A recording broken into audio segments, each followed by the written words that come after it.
Hello everyone, thank you for signing in and watching my live stream. I'm Mr. Matt and this is Dr. Tot. Would you like a cookie, Dr. Tot? Yes, good boy. Welcome to geometry. We're going to continue our conversation today with proofs regarding triangle congruency. If you haven't watched stream 1 or 2, I would recommend taking a look at those. I went through a lot more detail, I went through this introductory material in a lot more detail is what I'm trying to say.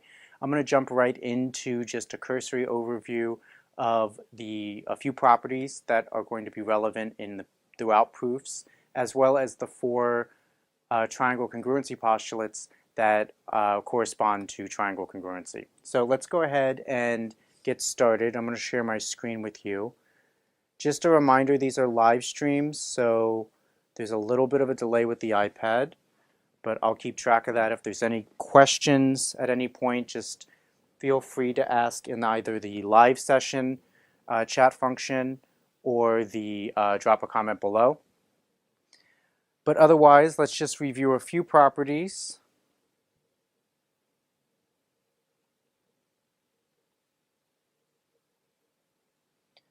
So first, we have the reflexive property of congruence. So this is just a fancy phrase that stands for the idea that something is always equal to itself. This comes up a lot if a shape is sharing a specific side length or a specific angle measure. So for example, if I draw these 2 triangles,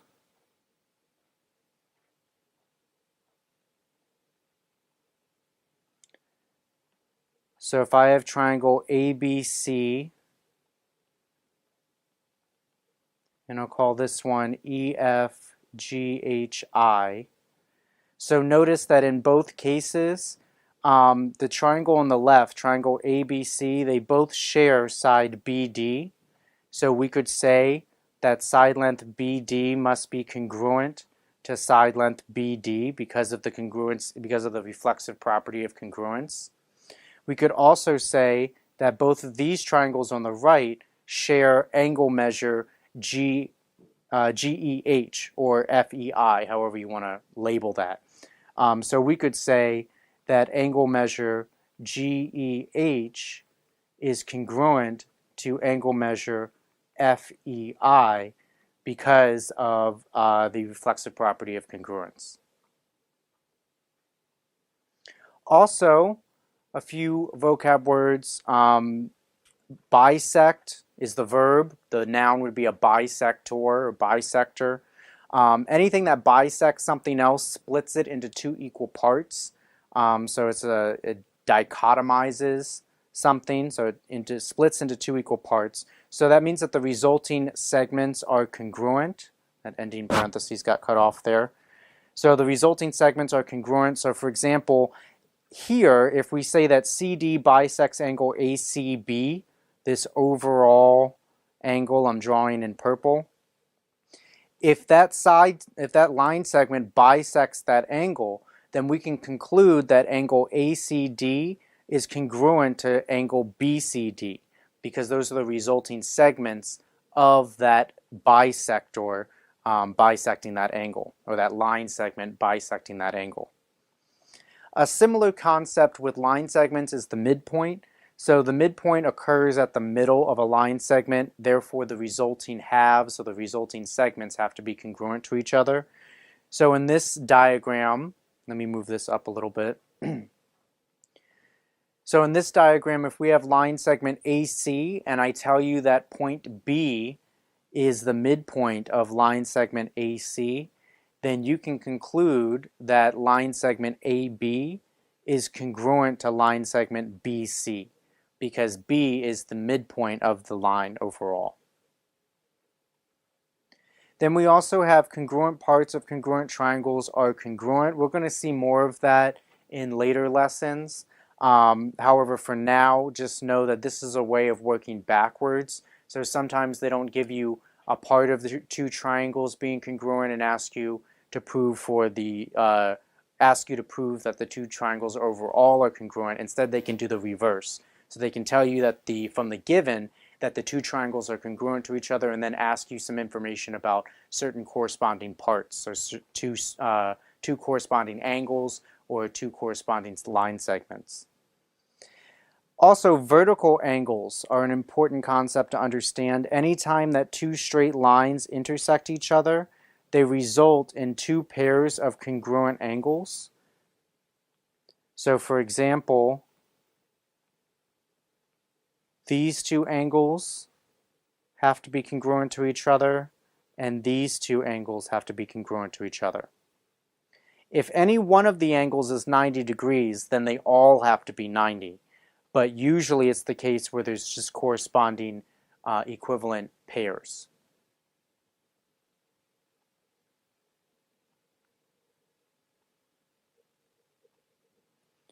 If you have any questions, then please let me know.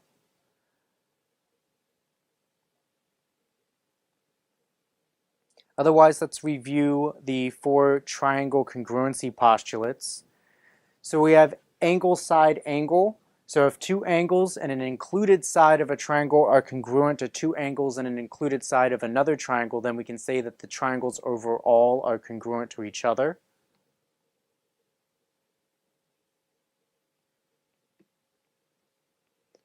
So if I know that these two angles are congruent, this side length is congruent, and these angles, I should say, are congruent to each other, that would prove angle, side, angle.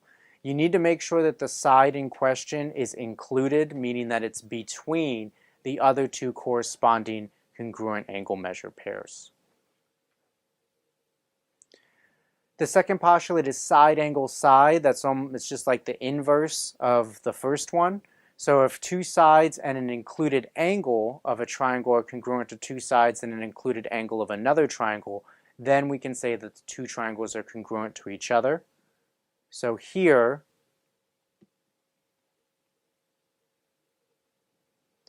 if I know that this side length is congruent to that side length, this side length to that, and the included angles are also congruent, this would prove side, angle, side.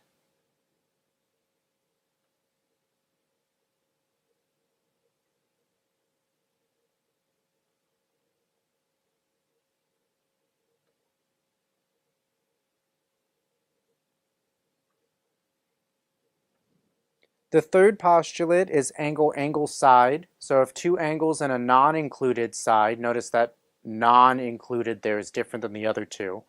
So if two angles and a non-included side of a triangle are congruent to two angles and a non-included side of another triangle, then we can say that the two triangles overall are congruent. So for example,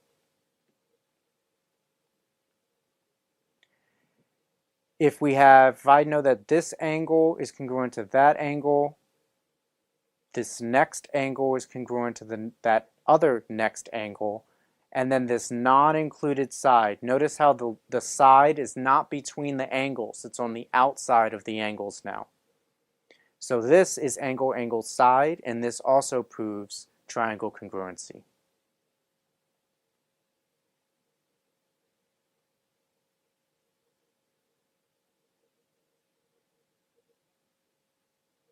Now the last postulate doesn't have any angles in it, it's just side, side, side. So if three sides of a triangle are congruent to three sides of another triangle, then the triangles overall are congruent. So for example, this guy is congruent to that guy, this guy is congruent to this guy, and lastly, this last segments are congruent to each other. Then we know that this is side, side, side. You need to make sure that they're in the right order and that they match up so you can rotate one in order to get the other. But yeah, otherwise, and notice that this is not the same thing as angle, angle, angle. angle, angle, angle is a similarity postulate, which means that all the angles are equal to each other, but the side lengths are proportionate, not congruent. Side, side, side is a congruency postulate. That means that all angles and all sides are exactly the same.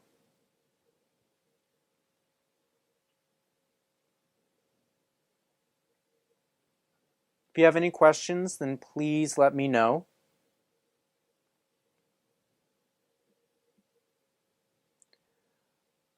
Otherwise, let's look at number 1.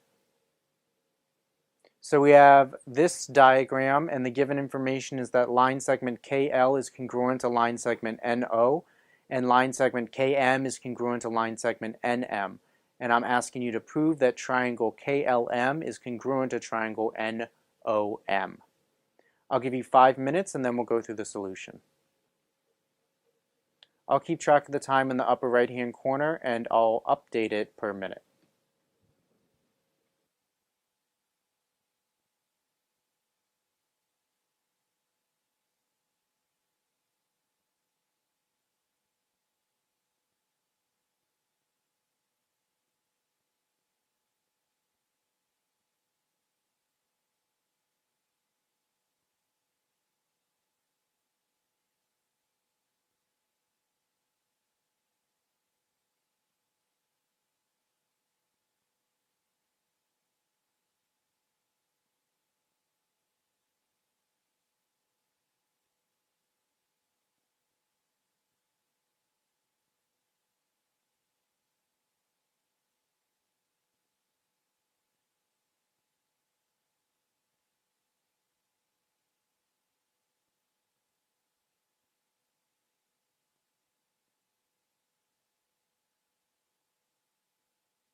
Okay, so looking at this diagram, the given information says that line segment KL is congruent to line segment NO. So we know that these two line segments have to be congruent to each other. We also know that KM is congruent to NM. So these two guys are congruent to each other. Also, we can notice, you might have noticed that this angle and this angle are created from the intersection of two straight lines. So that means that these are a vertical pair, and so they have to be congruent to each other. So planning this proof out, we have a side, and an angle. So we have side, side,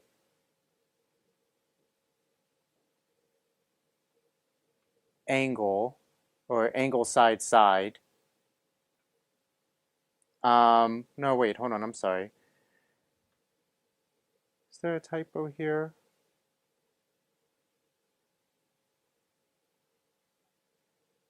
No, so this is side-side angle. So this is not a congruency postulate. So this is actually not congruent.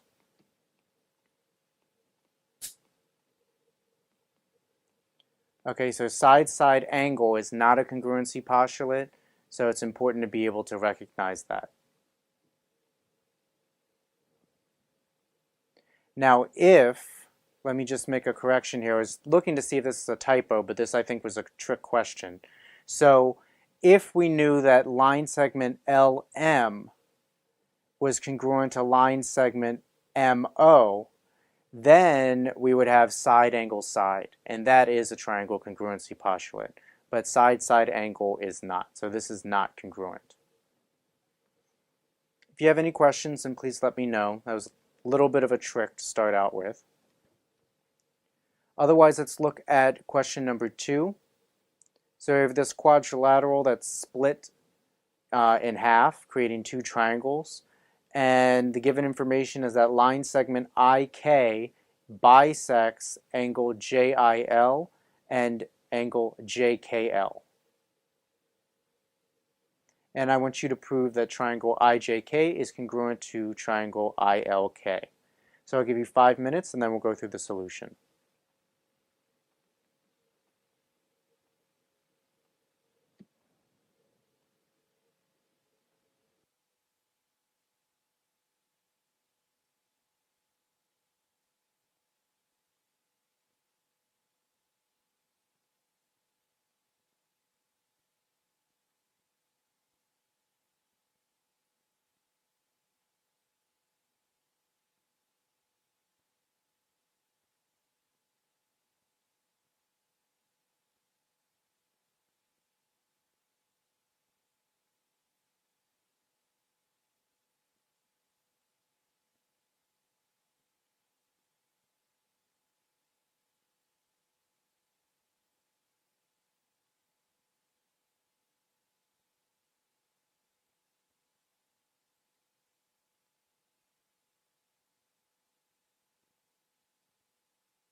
Okay, so if we know that line segment IK bisects angle JIL, JIL is this outside angle here, so then that would mean that these two resulting segments, or these two resulting angles, have to be congruent to each other.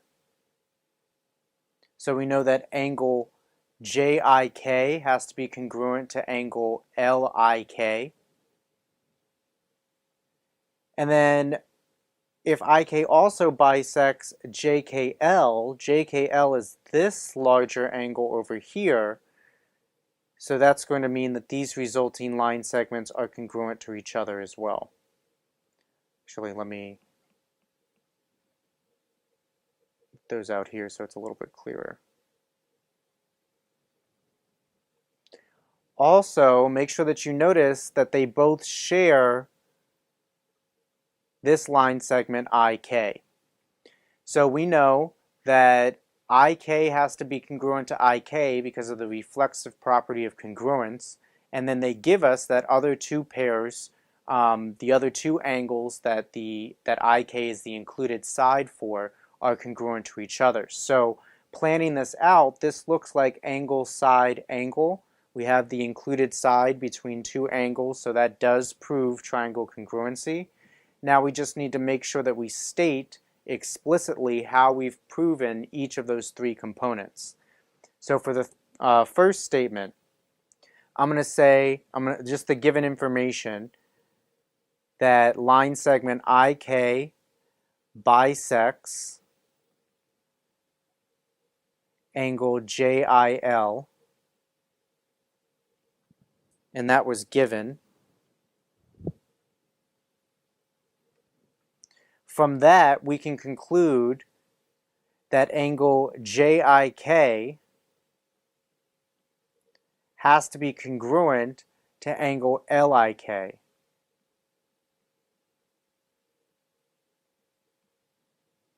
And that's the definition of a bisector.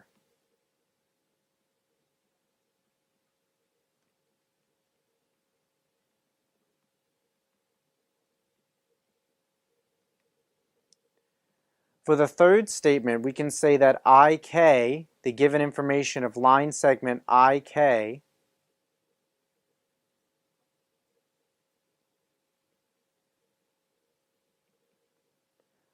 bisects angle JKL,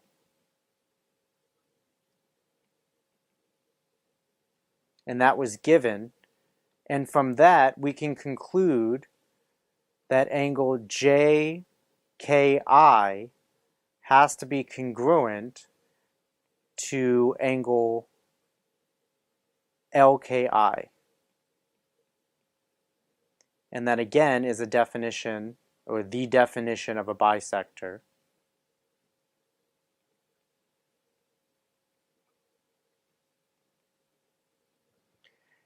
And then lastly, we can say that IK is equal to IK is congruent to IK. Line segment IK is congruent to line segment IK. And that's the reflexive property of congruence.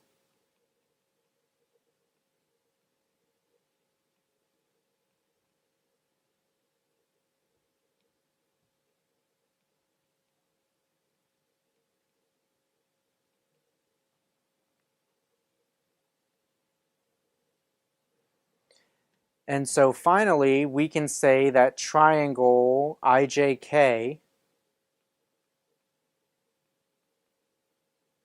is congruent to triangle ILK because of the angle side angle congruency postulate.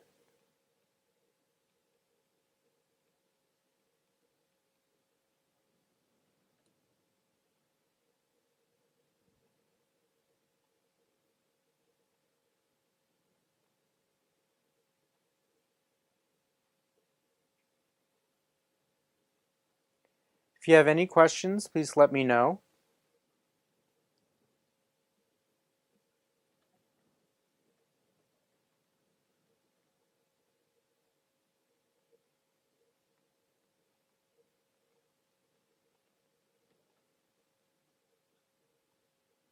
Otherwise, let's look at number 3.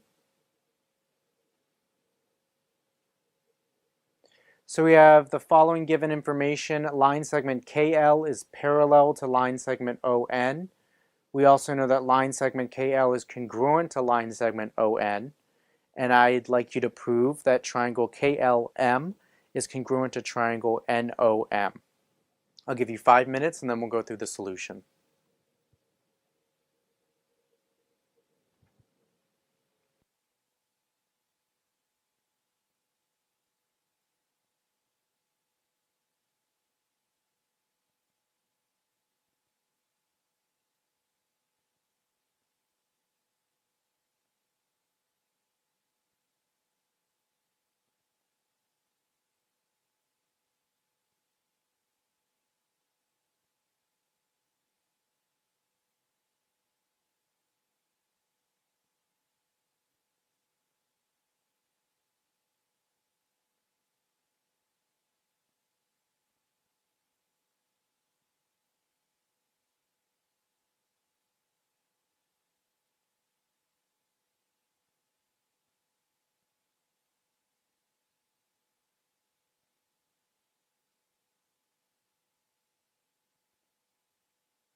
So if we know that KL and ON are parallel to each other, that means that what we can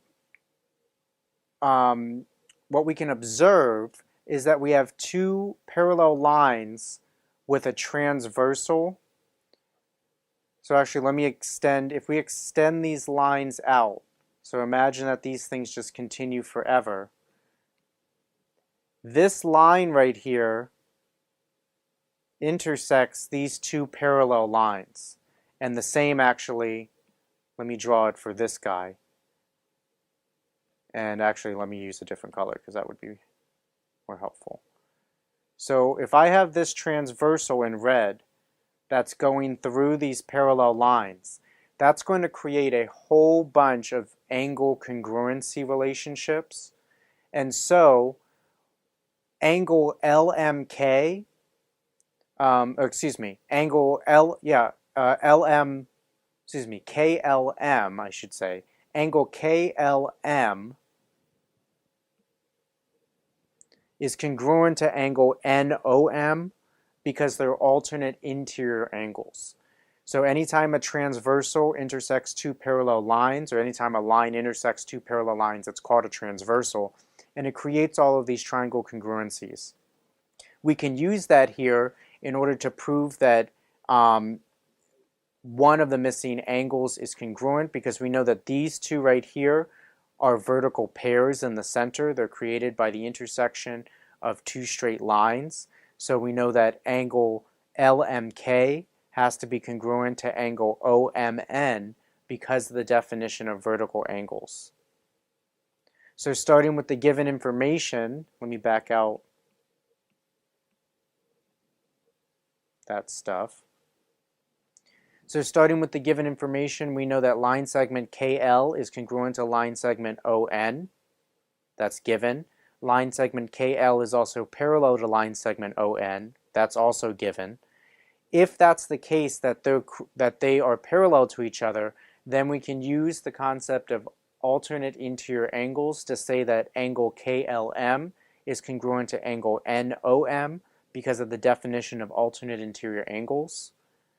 And then we can also say that because angle LMK and angle OMN are created from the intersection of two straight lines, then they must create two pairs of congruent angles, so they must be congruent to each other because of the definition of vertical angles. If that's the case, then we've proven that one side is congruent, one angle, and another angle, and that side is a non-included side, so that is angle-angle-side congruency postulate. If you have any questions, then please let me know. Oops, sorry. Otherwise, let's look at this one last question for today. I'll give you 4 minutes. After 2 minutes, I'll start to solve. Excuse me, not 4 minutes. I've been given 5 minutes. But after 2 minutes, I'll start to solve. And then we'll review, and that'll bring us up to today's lesson.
Okay, so for this problem, we were given that that line segment MN is equal to 4 and line segment PO is equal to 4. So MN is congruent to PO because of the given information. They're both equal to each other. Similarly, line segment MP is equal to 3 units. Line segment NO, and I'm sorry, there should be a little line above NO right here. NO is equal to 3 as well. So MP, line segment MP, is congruent to line segment NO because that was given. We can also recognize that both the triangles share side length NP. So due to the reflexive property of congruence, we can say that NP, line segment NP, is congruent to line segment NP. And therefore, we've proven that these two triangles are congruent because of the side-side-side congruency postulate. If you have any questions on anything that we've done today, then please let me know. Otherwise, I hope you have a wonderful weekend. And if you find these videos helpful, then please like and subscribe to my channel. Like the stream and subscribe to my channel. But like I said, I hope you have a wonderful weekend. I'm here for you every Monday, Wednesday, and Friday. Tuesdays are reading days, and Thursdays are writing days. And also you can friend and follow me on my social media accounts that are linked in the description below. If you have any questions during the week or any recommendations, hit me up there. Also, I do a SAT question of the day on all of my accounts that you might be interested in as well. Can you say goodbye, Dr. Todd? Can you say bye? All right, very good boy. Thank you guys very much for watching. Have a wonderful weekend, and I'll talk to you all on Monday.